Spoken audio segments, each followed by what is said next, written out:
Frozen structure तो पढ़ लिए थे हमने, अब लिखिए अब आगे।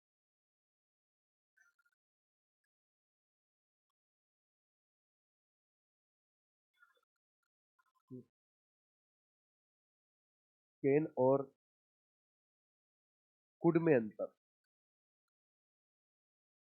कैन और कुड में अंतर। भाई कैन तो प्रेजेंट फॉर्म है और कैन की पास्ट फॉर्म क्या है, कुड है। क्या अंतर है दोनों में वो देखेंगे अब हम। ये प्रेजेंट टेंस में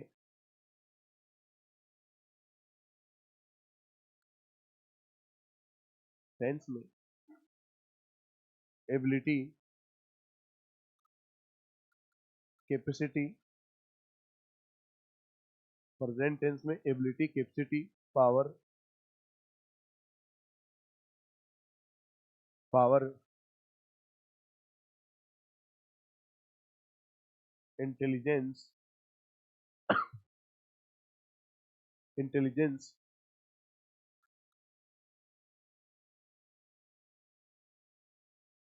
बताने के लिए, बताने के लिए कैन का यूज किया जाता है, कैन का यूज किया जाता है। प्रेजेंट टेंस में एबिलिटी, कैपेसिटी, पावर, इंटेलिजेंस बताने के लिए कैन आता है। इसी में दूसरी बात यह है, पास्ट टेंस में, पास्ट टेंस में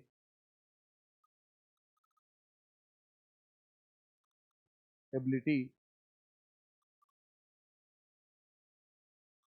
कैपेसिटी, पावर, इंटेलिजेंस बताने के लिए, बताने के लिए कुड का प्रयोग किया जाता है। बताने के लिए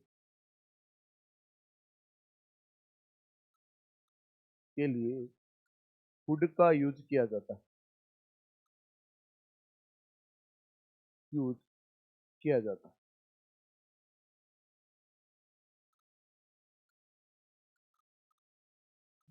प्रेजेंट टेंस में एबिलिटी, कैपेसिटी, पावर, स्ट्रेंथ वगैरह सारे आते हैं। स्ट्रेंथ को ही पावर बोला जाता है। ये लो, कुछ जगह आपको स्ट्रेंथ लिखा हुआ मिल जाएगा, वही है। प्रेजेंट टेंस में एबिलिटी, कैपेसिटी, पावर बताने के लिए, इंटेलिजेंसी बताने के लिए। वास्तव में इंटेलिजेंसी कुछ नहीं, एबिलिटी का ही तो है। एबिलिटी यानी क्या होती है, क्षमता, योग्यता, ये तो है। ये बताने के लिए कैन और पास्ट टेंस में यदि ऐसा हो तो कुड का प्रयोग किया जाता है, लिख लीजिए। तो आपको टेंस का भी पता होना चाहिए कि प्रेजेंट है कि पास्ट है, तभी आपका आंसर होगा सी। एग्जाम्पल लिखा मैंने, राम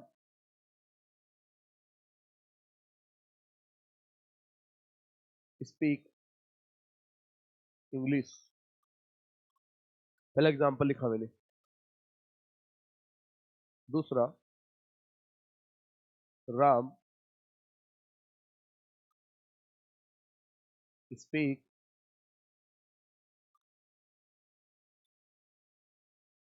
थोड़ा सा चेंज कर देता हूं, Ram run fast in his school days. अपने विद्यालय के दिनों में तेज दौड़ सकता था। अब आपको विकल्प में दे दिया कैन और कुड, कैन आएगा कि कुड आएगा, ये डिसाइड करना है। तो फर्स्ट सेंटेंस यदि हम देखेंगे ना ढंग से, तो फर्स्ट सेंटेंस में पूरा देख लो, ये सब्जेक्ट हो गया अपना, ये मेन वर्ब हो गई। इसमें ऐसी कोई भी बात नजर नहीं आ रही जो ये बता रही हो कि पास्ट टेंस है, इसलिए कैन के साथ जाएंगे, प्रायोरिटी कैन को देंगे। ये लो, कैन हो गया। इस सेंटेंस में देखेंगे राम रन फास्ट, यहां तक तो कोई टेंस का पता नहीं लग रहा है, लेकिन आगे चलेंगे तो एक वर्ड आ रहा है, वो है स्कूल डेज। स्कूल डेज कब की बात कर रहा है, पास्ट की। तो पास्ट की बात करने की वजह से यहाँ आ जाएगा कुड। अब इसी को लेकर एक प्रश्न पूछता हूँ, देखिए आपसे, है ना। मैंने एक वाक्य लिख दिया, ऊपर वाला लिख दिया, Ram can, Ram can run fast, run fast. और मैंने दूसरा लिख दिया, राम कुड रन फास्ट। इन दोनों का यदि हमें हिंदी अर्थ करना हो तो बताओ कैसे कैसे क्या परिवर्तन होंगे। पहले का हिंदी अर्थ क्या हुआ? इसका तो हो गया दौड़ सकता है, ठीक है, और इसका क्या हो गया है? सकता था। यानी ये तो पास्ट की बात है और ये किसकी बात है? प्रेजेंट की। इससे जो है वो हिंदी अर्थ पूरा चेंज हो रहा है। केन यानी सकता सकना और कुड यानी सकता था, पास्ट की बात बता रहे हैं। अब एक क्वेश्चन आपसे पूछ लेता हूं मैं कि कुड जो मॉडल है क्या हमेशा ही पास्ट का सेंस देगा क्या? है नहीं देगा। एक कितने मॉडल है पास्ट के? टोटल है 5 है। 5 में से 4 मॉडल ऐसे हैं जो प्रेजेंट का, पास्ट का, फ्यूचर का सबका सेंस दे सकते हैं। एक मॉडल नहीं दे सकता, वो कौन सा है बताओ? यूज टू है। अब क्वेश्चन लिख रहा हूँ, ढंग से पढ़ना उसको, बताना देखिए केन या कुड तो समझ के। क्वेश्चन लिखा मैंने, माई ग्रैंड मदर, साथ साथ लिख लीजिए आप, my grandmother, my grandmother is above 70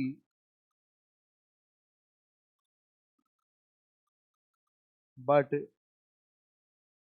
C still see without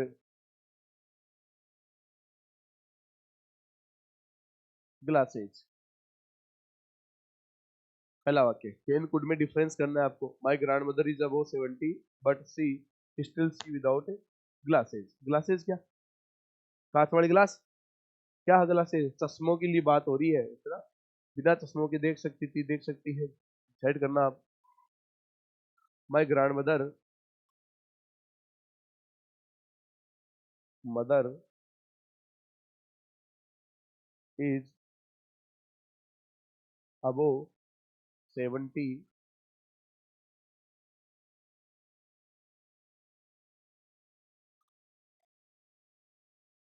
या ऐसे कर देता हूं मैं, इज बिलो 60 बट सी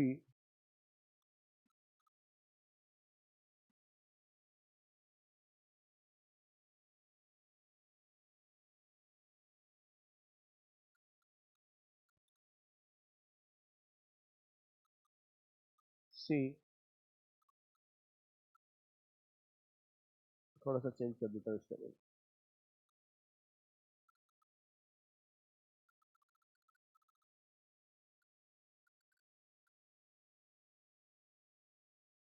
सी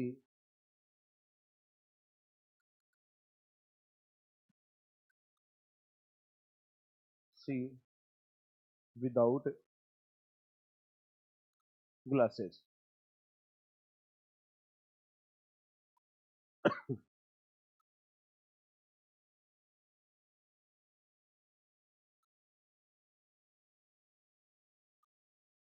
तीसरा लिखा, Ramesh is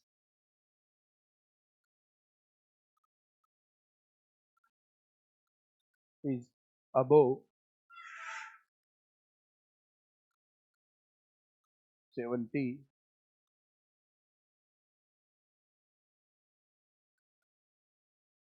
above 70 he run fast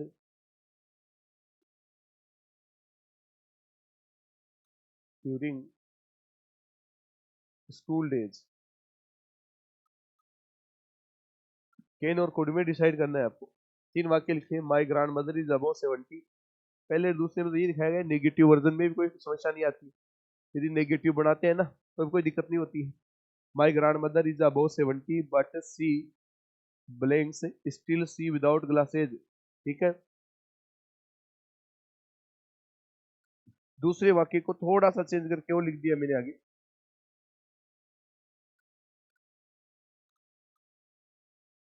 grand mother is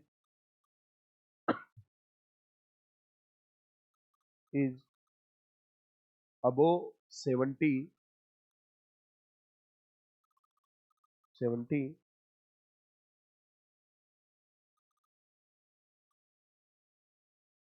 watch without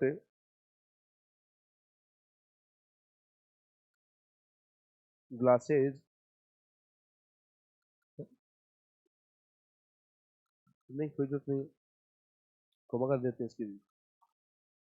C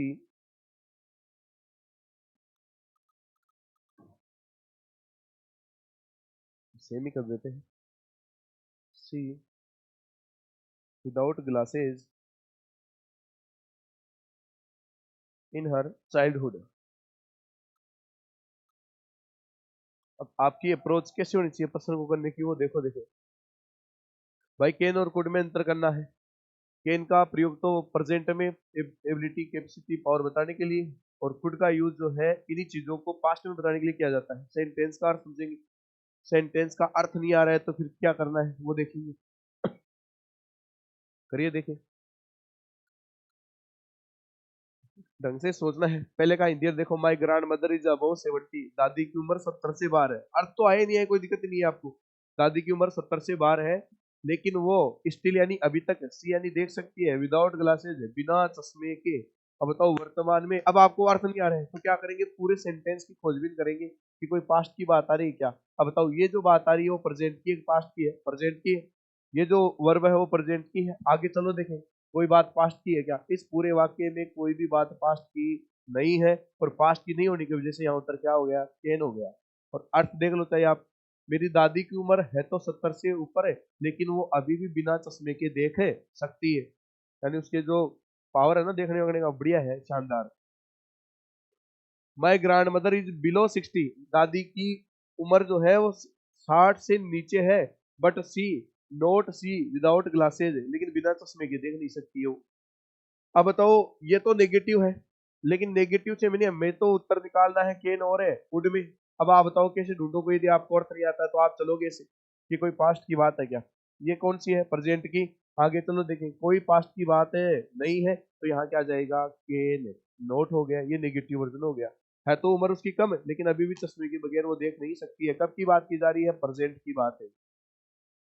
Ramesh is above 70, Ramesh की उम्र 70 से बाहर है। He run fast during school days. अब इसका तुम बताओ 3 और 4 का कैसे, किस आधार पे, की उम्र तो है उसकी, लेकिन देखो कब की बात कर रहा है, स्कूल डेज है, यानी उसकी उम्र 70 साल की है, तो वर्तमान में थोड़ी स्कूल डेज में है वो, है ना। 70 होड़ी फूंक दी उसने, इसका मतलब बात कब की है, पास्ट की। तो ऐसी स्थिति में यहाँ क्या जाएगा, कुड आ जाएगा। ये लो, चौथा बताओ, my grandmother is about 70, see without glasses in her childhood है। बताओ कौन सा वर्ड देखा आपने, चाइल्डहुड है, सबको बता रहा है पास्ट को। इसी स्थिति में यहाँ क्या जाएगा, खुद। करो उतार लो इनको सही, किस किस के सही थे सारी, ठीक है।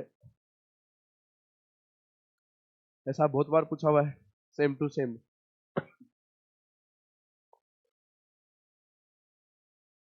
एक और बात बता देता हूँ आपको, एक बात पढ़ी हमने, केबिलिटी, कैपेसिटी, पावर बताने के लिए आता है। देखो केन बराबर ये होता है, बी प्लस एबल टू। इसका मतलब क्या होता है, ये काम में आएगी आगे बात आपकी। बी का मतलब क्या होता है बताओ, पढ़ा हुआ है, क्या होता है, इज, एम, आर, वॉज और वर, ये तो होता है बी का मतलब। मैंने एक वाक्य लिखा, Ram can speak English, Ram अंग्रेजी बोल सकता है। इस वाक्य को ऐसे भी लिख सकता हूं मैं, Ram is able to speak English, Ram is able to speak English, ये ध्यान रखना। अब आपको ऐसा वाक्य दे दे, सपोज करो ये बात दे दे आपको, और आपको पूछे कि कौन सा वर्ड ला सकता है, तो बताओ कौन सा आएगा, केन आएगा। फुड क्यों नहीं आया बताओ, यहाँ क्या आ रहा है, इज। और यहाँ अब मैं आपसे 2% पूछ रहा हूं कि यहाँ इज क्यों आया, उसका कारण क्या है, ऊपर क्या आ रहा है, केन, और यहाँ केन क्यों आया, क्योंकि नीचे क्या आ रहा है, इज। ये दे दे तो आपको ये बताना है, ये दे दे तो आपको ये बताना है। केन का मतलब होता है be plus able to, could का भी मतलब ये होता है, लेकिन कुड में यहाँ वर्ब कौन सी आ जाएगी, पास्ट की आ जाएगी। ठीक है, अगली बात लिखो आप, वर्ड है सो दैट, अलग अलग नहीं लिखेंगे, सो दैट। सो दैट का अर्थ क्या होता है सो दैट का अर्थ बताओ क्या होता है। सो दैट का मतलब होता है ताकि, और इसको क्या बोल सकते हैं हमें, इसलिए, ये तो है। और ये पर्पस बताने के लिए काम में आता है। पर्पस एंड क्या होता है, उद्देश्य। दोनों में डिफरेंस क्या है, एक तो सो दैट ये लिखा मैंने, और दूसरा मैंने लिख दिया ये सो और दैट। बताओ क्या डिफरेंस है इनमें। डिफरेंस माइनस का चिन्ह को लाग रहे है ना, वो माइनस को के चिन्ह, क्या डिफरेंस है देखो। ये दोनों ही कंजंक्शन है, ये दोनों कंजंक्शन है, अपने मॉडल में काम में आएगा एक जगह, ये कंजंक्शन है। इन दोनों का अंतर ये है कि सो दैट यानी होता है ताकि या इसलिए, और इस सो दैट का मतलब होता है इतना की। साइड में लिखता हूं इसको मैं, दोनों में अंतर क्या है। इसका तो होता है ताकि या इसलिए, और ये बताता है क्या, उद्देश्य, है ना। पर्पस लिख दूंगा तो तुम्हें प्रपोज दिखेगा वो, है ना। एक बात, दूसरी बात एक है सो और दैट है, इसमें इसका मतलब है इतना की, इतना की। अब आप यदि कंजंक्शन का यूज करोगे तो ये इसके लिए तो खालिस्तान की जरूरत पड़ेगी एक की, और इसके लिए खालिस्तान कितने चाहिए, दो चाहिए आपको। एग्जाम्पल लिखता हूं मैं, एक एग्जाम्पल लिखा, समझना आप इसको। मैं लिखा, Ram is working hard, Ram is working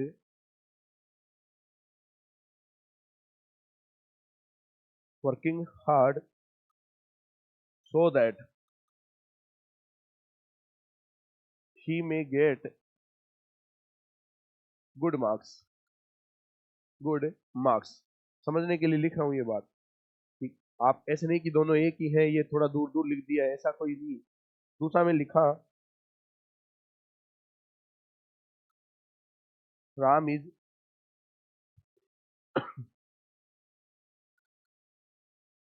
so poor that he cannot not buy a car। अब तुमसे मैं केवल हिंदी मीनिंग पूछ रहा हूँ कि कौन से में हिंदी मीनिंग में क्या क्या है, बताओ ढंग से देख के बताओ। अब आपको इस वाक्य में दिख रहा होगा, एक तो ये रहा सो, और ये रहा दैट, ये दोनों तो अलग अलग वाला, तो इसका तो अर्थ क्या है, इतना की। और ऊपर वाले में सो दैट दिख रहा है आपको एक जगह, ये रहा, इसका मतलब क्या है, इसलिए। तो देखो इसका तो मतलब ये है, Ram is working hard so that he may good get good marks. Ram कठिन परिश्रम कर रहा है ताकि वो अच्छे अंक प्राप्त कर सके, ताकि राम इतना गरीब है कि वह कार नहीं खरीद सकता है, ये ध्यान रखना आप। तो खड़े भी गुणाम लिख लो अपने अर्थी को, साइड में कॉर्नर में दोनों का अर्थ लिख लो, अभी काम में आएंगे। बताओ कोई ऐसी भावना निकल रही है क्या, बाहर आने को आतुर हो रही है। कोने में लिख लेना, इनका अर्थ भी काम में आएगा, इतना लिख लो, तुम्हें एग्जाम्पल की जरूरत नहीं है। सो दैट यानी ताकि है इसलिए, और ऐसा निशान लगा के लिख लो, इसका मतलब होता है इतना की। ये कंजंक्शन का ज्ञान था बीच में ही, लेकिन आपके मॉडल में काम में आएगा। कि अब ये मत बता देना कि ये है ना गलती से किसी ने माइनस का निशान लगा दिया इसमें, गलती से नहीं है ये। हाँ, ये गलती से निशान लागे डोदी क्यों था मैं, तो फिर ट्रेन पक्की है सारी, है ना, हाँ हाँ, छाप दिया, ठीक। अब बताओ इन दोनों में देख के आपको एक बात और कॉमन पता चलनी चाहिए, बताओ कौन सी बात कॉमन है जो मॉडल से संबंधित है। कि जिस वाक्य को सो दैट से जोड़ा जाता है, या जिस वाक्य में सो दैट ये दो ब्लैंक्स वाला आता है, दोनों में कहीं ना कहीं मॉडल आएगा, दोनों में कहीं ना कहीं क्या आएगा, मॉडल आएगा। अब मॉडल भी कौन सा आएगा वो भी फिक्स है, देखना अब आप आगे लिखो। लिखना, यदि दो सेंटेंसेज यदि दो सेंटेंसेस को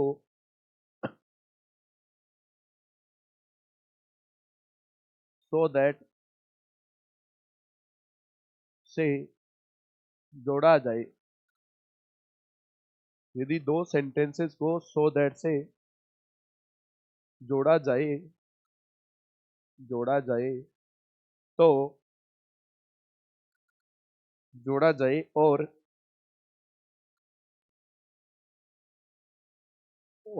पहला सेंटेंस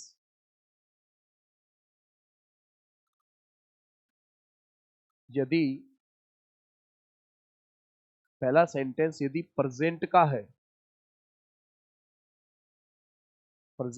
है तो दूसरे वाक्य में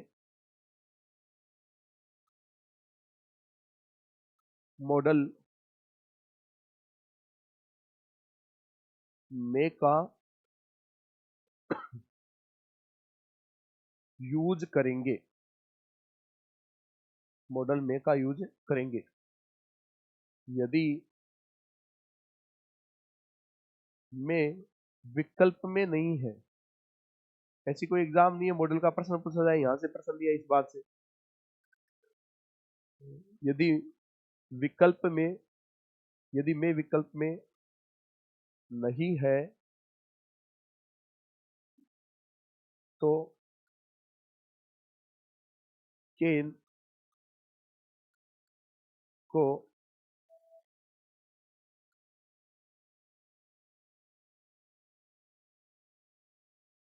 आंसर मानेंगे, पहली बात। दूसरी बात इसी में है आगे,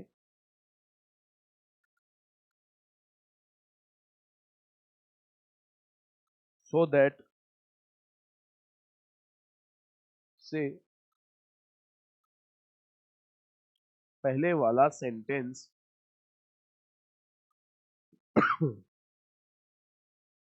से पहले वाला सेंटेंस सो दैट से पहले वाला सेंटेंस यदि पास्ट टेंस का है, पास्ट टेंस का है तो दूसरे सेंटेंस में दूसरे सेंटेंस में मॉडल माइट का यूज करेंगे। अब तुम बताओ, यदि मान लो माइट नहीं हो तो किसका यूज होगा? कुड का।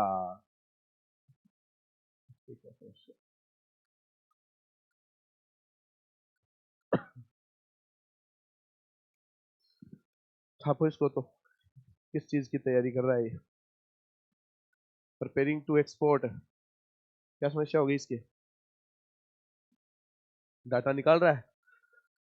हाँ तो लिख लो, इतनी देर इसको भी निकाल लेने दो।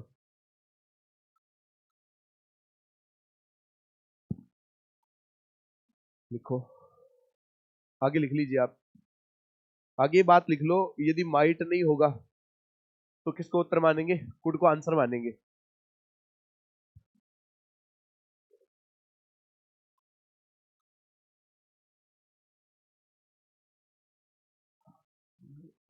व्याकरण के जितने भी टॉपिक है उनमें सबसे कंफ्यूजिंग टॉपिक यही है।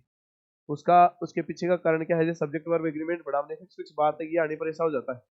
प्रीपोजिशन पढ़ लिया, फिक्स वर्ड इसके साथ ये आएगा, नियम ये है। इसमें ये है कि संभावना बताने के लिए चार पांच एक आ रहे हैं, फिर दूसरी रिक्वेस्ट देने के लिए भी तीन चार एक आ रहे हैं, हर में कोई ना कोई बात। लेकिन हमें की पॉइंट पकड़ना है उसका, कितना समय लगेगा इसको, क्या करना है? यहाँ से क्लिक करना है क्या इसको? ये लो, लिख लो आप आगे, माइट विकल्प में ना हो तो कुड का यूज करेंगे।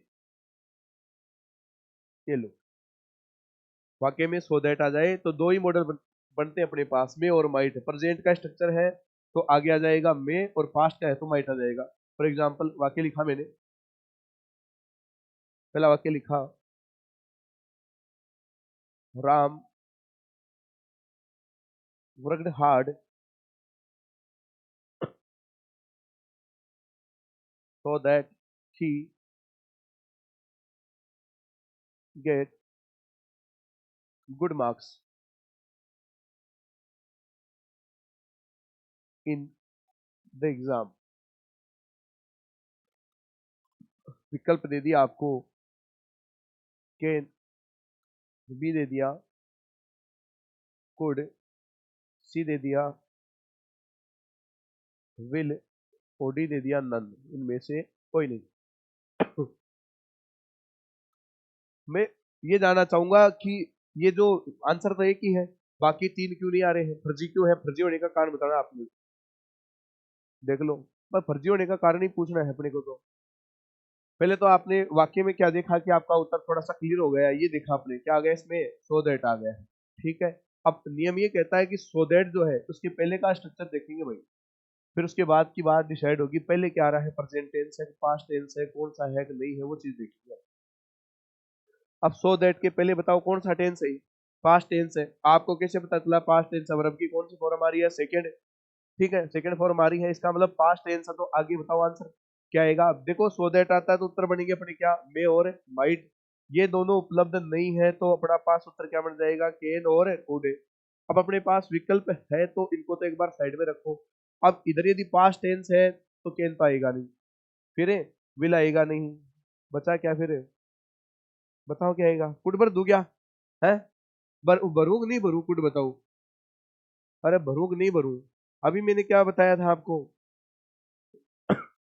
मैं विकल्प में यदि मे और माइट नहीं है तो उनके स्थान पर क्या आ जाएगा, केन और कुड, ठीक है। तो यहाँ आंसर क्या हो गया, कुड। अब मैं आपसे ऐसा जानना चाहता हूँ कि मान लो इस नन को उठा के मैंने विकल्प में दे दिया माइट, अब बताओ अब आपका आंसर क्या होगा? प्रायोरिटी किसको देंगे? माइट को। अब कुड से पहले क्या रखेंगे, माइट रखेंगे, ये ध्यान रखना।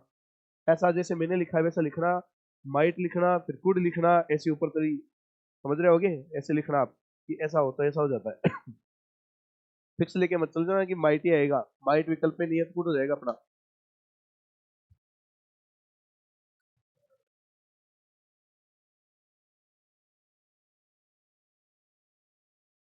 अब इसमें एक बार एग्जाम में प्रश्न आया, वो प्रश्न लिखता हूँ, उस प्रश्न में विशेष बात क्या थी वो देखना आप। उतार लिया कि इसको? उतार लो, उतार लो, आराम से उतार लो, कोई जल्दी नहीं, एकदम। अब वो ही कर पाएंगे इस पर्सन को जिनकी थोड़ी सी समझ बढ़िया है। वाक्य लिखा मैंने,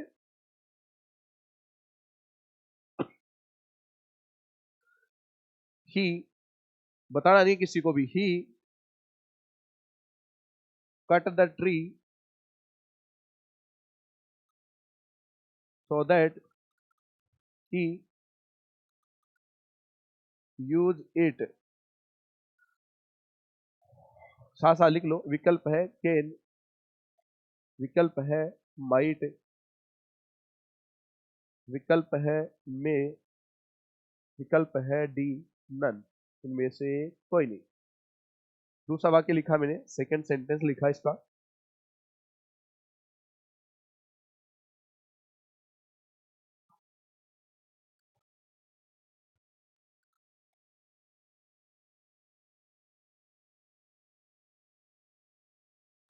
सोहन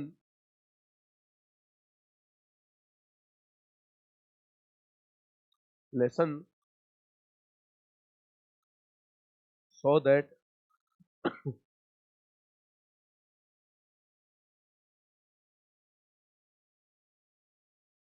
गेट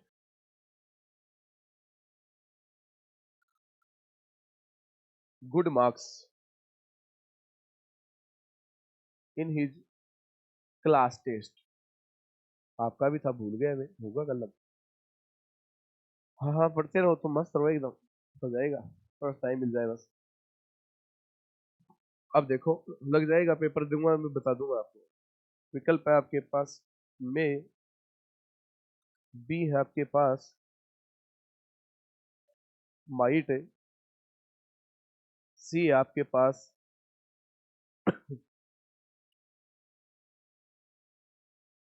कुड और डी है नन।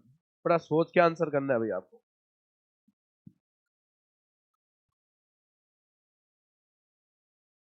सोच समझ के आंसर करना है कौन सा आएगा। टेंस का ज्ञान भी है इसमें है, वही तो है भाई, इसके किधर से घुमा फिरा के पूछ लेता है। हेल्पिंग वर्ब भी ये तो है, मॉडल क्या है, हेल्पिंग वर्ब भी है, वही तो भरवा रहा है हमसे, तो देख लो। सोचो देखिए, he cut the tree so that he, फिर ब्लैंक्स यूज इट, उसने पेड़ पेड़ काट दिया। अब आप ये बताओ कि इधर कौन सा भरूर कौन सा नहीं भरूर, किस किस को पता है वो, हाथ खड़े करो पहले जिसका आंसर पता है, एक दो तीन चार पांच, शाबाश। अब बताओ कि ये तो आ गया अपना सो दैट, ठीक है। अब इसके पहले का टेंस देखेंगे, प्रेजेंट है कि पास्ट है, तो बताओ ही कट द ट्री कौन सा टेंस है, पास्ट सिंपल है कि प्रेजेंट सिंपल है, पास्ट सिंपल है। यदि प्रेजेंट सिंपल होता तो स्ट्रक्चर क्या होता, subject plus V1 plus S ES IS plus other word, ये तो था स्ट्रक्चर। अब देखो सब्जेक्ट यदि एक वचन है तो वर्ब के साथ क्या लगता, एस ES या IS लगता। अब देखो ये तो एक वचन है और वर्ब के साथ कुछ भी नहीं लग रहा, तो बताओ वर्ब की कौन सी फॉर्म है, ये सेकेंड फॉर्म है। और सेकंड थर्ड तीनों क्या होती है, इसकी कट कट कट ही होती है। ये पास्ट टेंस है, तो बताओ आगे कौन सा स्ट्रक्चर बनेगा, माइट वाला। अब देख लो उत्तर कहां से है, माइट, ये रहा आंसर, माइट था क्या उत्तर है। दूसरे पर्सन में दो बात पूछूंगा आपसे, पहले तो टेंस पूछूंगा कि भाई ये स्ट्रक्चर कौन से टेंस का है, दूसरा जो मेन वर्ब लिखी हुई है उसका प्रोनाउंसिएशन पूछूंगा, उच्चारण क्या होता है, दोनों ही बात बताई हुई है मैंने। शाबाश, बताओ कौन सा टेंस है, पास्ट है सिंपल है, सोहन एक वचन है, यदि प्रेजेंट सिंपल होता तो इसके साथ क्या लग जाता, एस, इसका मतलब ये पास्ट टेंस है, तो आगे उत्तर क्या आएगा, माइट। तो आंसर क्या हो गया है, माइट, माइट भर देंगे। अब बताओ इस वर्ड को क्या पढ़ूं मैं, रेड पढ़ा जाएगा, रीड की फर्स्ट फॉर्म क्या होती है, रीड, सेकंड क्या होती है, रेड, और थर्ड भी क्या होती है, रेड होती है। ठीक है, इस प्रकार का प्रश्न आपसे पूछा जा सकता है। छाप दो इनको, कोई बच रहा है तो। छाप दिया, चलो आगे।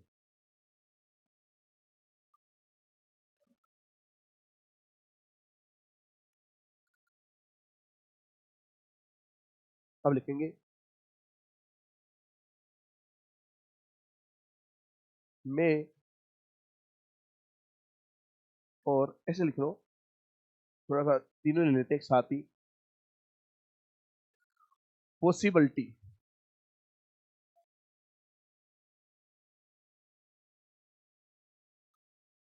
पॉसिबिलिटी बताने के लिए कौन कौन से मॉडल आते हैं, तो पॉसिबिलिटी बताने के लिए देखो, पहला तो आता है आपका कैन, और ये पॉसिबिलिटी बताता है जनरल पॉसिबिलिटी, पॉसिबिलिटी,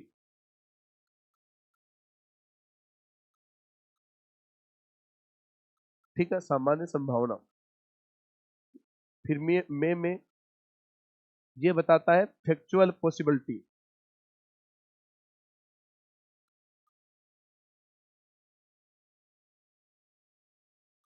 फिर माइट भी बताता है, ऐसे लिख देता हूं दोनों को मैं एक साथ, इसका हटा देता हूं, ये दोनों हटाए, ये लो, ये दोनों बताते हैं फैक्चुअल पॉसिबिलिटी। भाई पॉसिबिलिटी बताने के लिए, जनरल पॉसिबिलिटी बताने के लिए केन आता है, फिर फैक्चुअल बताने के लिए मे और माइट आता है, ठीक। फिर मे और माइट में क्या अंतर है, तो मे तो बताता है नॉर्मल पॉसिबिलिटी,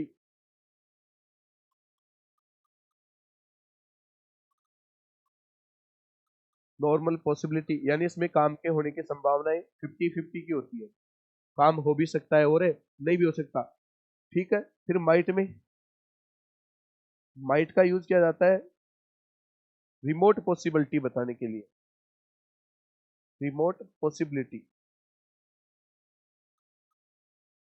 रिमोट पॉसिबिलिटी कह दो आप इसको, चाहे आप इसको कह दो लेस पॉसिबिलिटी,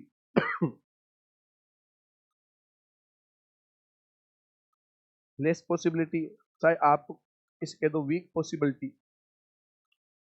ये लो, तीनों ध्यान रखने हैं आपको, remote possibility, less possibility, weak possibility, ये बताने के लिए आपका आता है माइट। इनका मतलब क्या होता है, इनका हिंदी में मतलब होता है क्षीण संभावना, क्षीण संभावना, क्षीण का मतलब क्या होता है? कमजोर, बहुत कम, बहुत कम संभावना। ये जनरल एंड सामान्य, फैक्चुअल एंड तथ्यात्मक, कोई तथ्य को लेकर किसी आंकड़े को लेकर बात की जाती है वो है। आप देखना इनमें अंतर समझना। वैसे देखो फर्स्ट ग्रेड जैसी एग्जाम में भी आप देखोगे ना इंग्लिश में, तो आपको एक वर्ड दिया जाता है। जैसे मान लो आपको कोई क्वेश्चन दे दिया, क्वेश्चन में लास्ट में ऐसे कोष्टक में लिख देता है जनरल पॉसिबिलिटी, फिर आपको 4 विकल्प दे देता है, तो बताओ जनरल पॉसिबिलिटी बताने के लिए कौन सा आता है? केन आता है। तो आपका फिक्स वहीं से हो जाता है काम। जब क्वेश्चन करेंगे तो आप देख लेना सारे जी, मान लो यदि हम 10 क्वेश्चन करते हैं तो 10 में से 8 क्वेश्चन आपको ऐसे मिलेंगे जिनमें आपको वर्ड दिया हुआ मिलेगा। उतार लिए बात। देखो मे और माइट के अंदर फैक्चुअल पॉसिबिलिटी होती है, वो क्या होती है देखेंगे। केन के अंदर जनरल पॉसिबिलिटी होती है, ठीक। फिर मे और माइट में अंतर क्या है? ये नॉर्मल पॉसिबिलिटी को बताता है, काम हो भी सकता है और नहीं भी हो सकता है। और देखो माइट में 3 बातें ध्यान रखनी है विशेष तौर पे। रिमोट पॉसिबिलिटी का मतलब भी क्या होता है? क्षीण संभावना।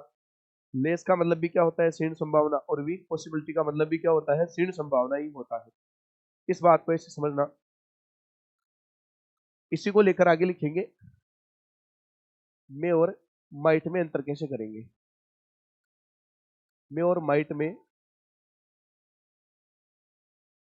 अंतर, भाई किसी पहले तो बताओ संभावना किसे कहते हैं? है पॉसिबिलिटी को, है। और पॉसिबिलिटी किसे कहते हैं? संभावना को। तो संभावना का अर्थ क्या है बताओ? हाँ नहीं, संभावना कितने परसेंट तक होती है बताओ? नहीं, ये तो इसकी बता रहा हूं, संभावना का अधिकतम स्तर क्या है? 90%? 99% होती है। देखो पॉसिबिलिटी का अधिकतम जो स्तर है वो कितना है? 99% है। 100% तो हो ही नहीं सकता। 100% कोई काम हो गया तो वो तो कन्फर्म ही है ना। 99% तक होती है संभावना। समझ गए आप इस बात को? तो थाने पूछ ले कि संभावना कितना परसेंट तक है, तो क्या है? 99 तक। आपने 90 बता दिया तो 10% फिर क्या है? ऐसा है क्या? ठीक है। वो क्या है, खांसी जुकाम की वजह से थोड़ा माहौल नहीं बन रहा सही। अब देखो आप, वाक्य लिखा मैंने, there are clouds, there are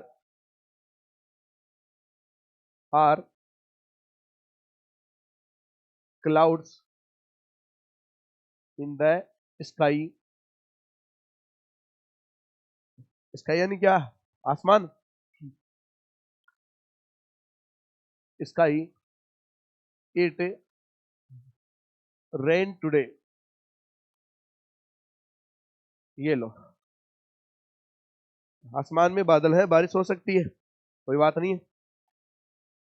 दूसरा है द स्काई इज क्लियर, आसमान एकदम साफ है, फिर भी इट रेन टुडे। ये लो। अब आपको डिसाइड करना है, यही फैक्चुअल पॉसिबिलिटी में पढ़ रहे हैं हम, मे और माइट में अंतर, तो आप बताओ कौन कौन सा है। पहला हम क्या कह रहा है कि there are clouds in the sky, आसमान में बादल हैं। इसका मतलब बादल कैसे है बताए नहीं हमें, लेकिन बादल है। इट रेन टुडे, बारिश हो सकती है। तो देखो 50-50 का चांस है कि बारिश हो भी सकती है और नहीं भी हो सकती है। तो यहाँ तो आंसर क्या हो जाएगा? मे। और नीचे वाले में बताओ क्या है? The sky is clear. Clear यानी क्या होता है? साफ, आसमान साफ है, फिर भी कोई आदमी कहे कि बारिश हो सकती है। तो बताओ कितनी संभावना है? लेस पॉसिबिलिटी है, 5% संभावना है कि अचानक बादल होंगे फिर बारिश होगी। तो यहाँ आंसर क्या हो जाएगा? माइट। समझ गए इस बात को? उतारो।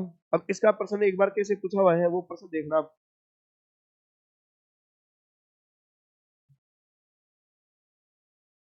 क्वेश्चन पूछा आपसे,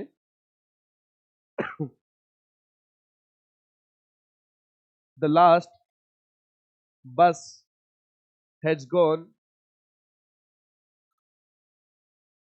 ही कम नो।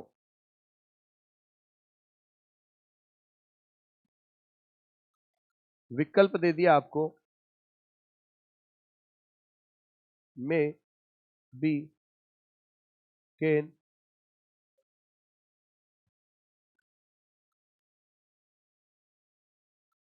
सी दे दिया यूज टू, डी दे दिया नन,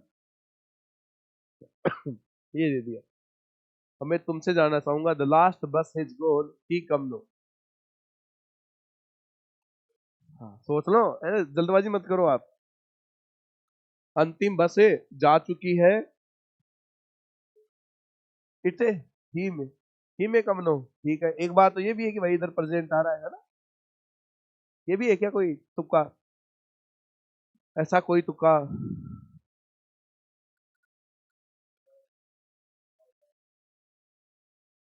चलो विकल्प बढ़ा दूं क्या? चलो मैं कर देता हूँ, माइट कर दिया मैंने, ये लो। बढ़ा तो दिया, आप सोच लेना एक बार फिर दोबारा से, आपके कहने पे बढ़ाया है। अब मेरी पहले की बात पे आओ, मैंने आपको ये पढ़ाया था कि टोटल कितने मॉडल होते हैं? 13। 13 में से 5 मॉडल वो बताओ जिनका प्रयोग पास्ट टेंस में होता है। वुड पास्ट मॉडल है, बताओ और कौन सा है? वुड। और कौन सा है? माइट। और बताओ कौन सा है? एक और बच गया, शुड।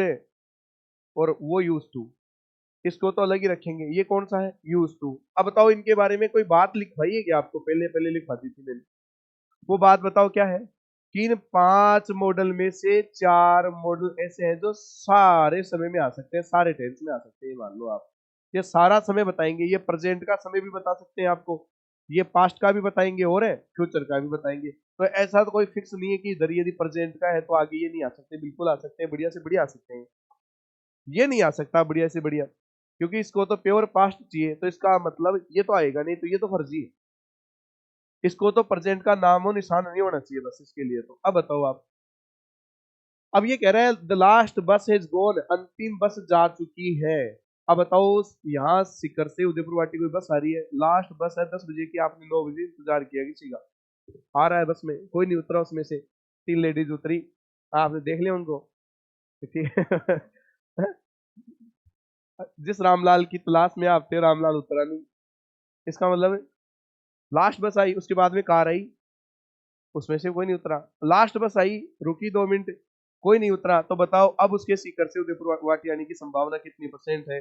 50% है या 5% ही है? 5% ही है, इसका मतलब उसके आने की संभावना अब है नहीं। तो बताओ आंसर क्या हो जाएगा? माइट हो जाएगा। समझ गए इस बात को? ये लो उतारो। ऐसे बोले थोड़ा पढ़ भी लेना चाहिए आदमी को, ऐसे थोड़ी कोई बात कहे ना तुम्हें, हाँ हाँ फीलिंग आ गई है, फीलिंग कम लिया करो तुम, एक तो सारा दिन फीलिंग भी टाइम टाइम की अच्छी रहती है ना, सारा दिन नहीं लेनी चाहिए। नहीं फिर देखो, मैं नहीं चाहता कि तुम कैसे भी करके यहाँ जाओ। हाँ समझ रहे हो ना? और तुम भी ध्यान रखना, ऐसा नहीं कि ये जाएंगे तो, ये भी थोड़ा ध्यान रखो। आगे क्या? हाँ फिर नहीं देख लेना, ये नाम सुना होगा, ढोला मारू। हाँ समझ गए? ठीक है, देखो आज हमने जो पढ़ा हुआ है, हाँ, हमने यहाँ से पढ़ना चालू किया था। हाँ।